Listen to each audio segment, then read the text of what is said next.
ganito sa ating lipunan. Patay na si General Manigalig. So, yung mga young boys ng 86, 85, 86, 89, na kung nagtangkang magkudeta noon, they're still around. Si General Yudum nandito pa yung asawa ko ni Mrs. Manigalig, si General Proceso. Kasama ho sila. Ano pong message nyo dito po sa protesta ngayong araw? General. Bakit talaga? Tigilan na natin na kalamak na korupsyon. Ito kami lumalaban pa din. Hi guys. Ito bang gusto natin buhay, tumanda para lumabang sa mga korupsyon. Ito yung ayaw namin noon, di ba? Kaya kami naglaban.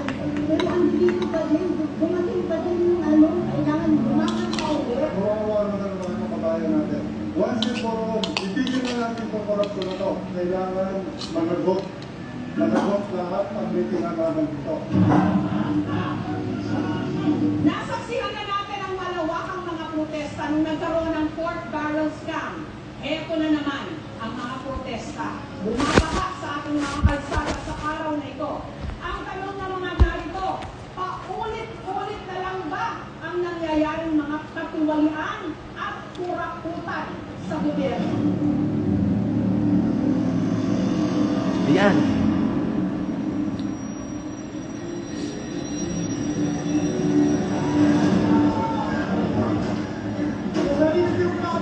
Yan ay hampas na binaban ng mga kabataan at ang pangako sa direksyon.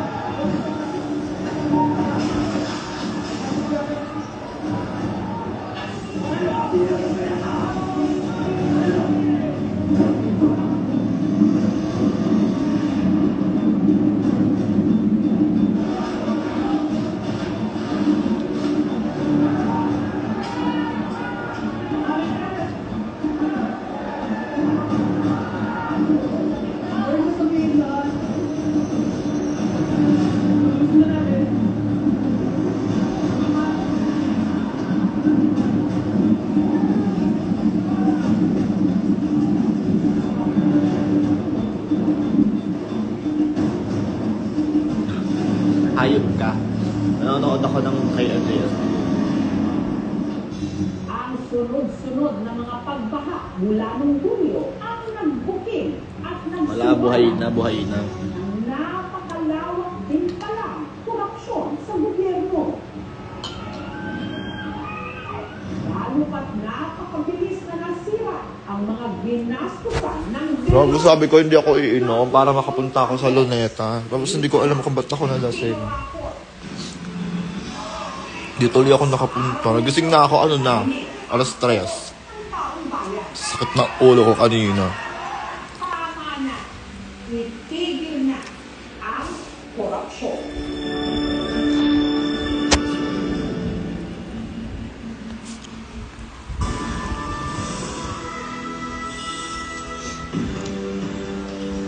Nagkagulo ang mga residente ng Kasi sana tang ina talaga maging wake up call to guys.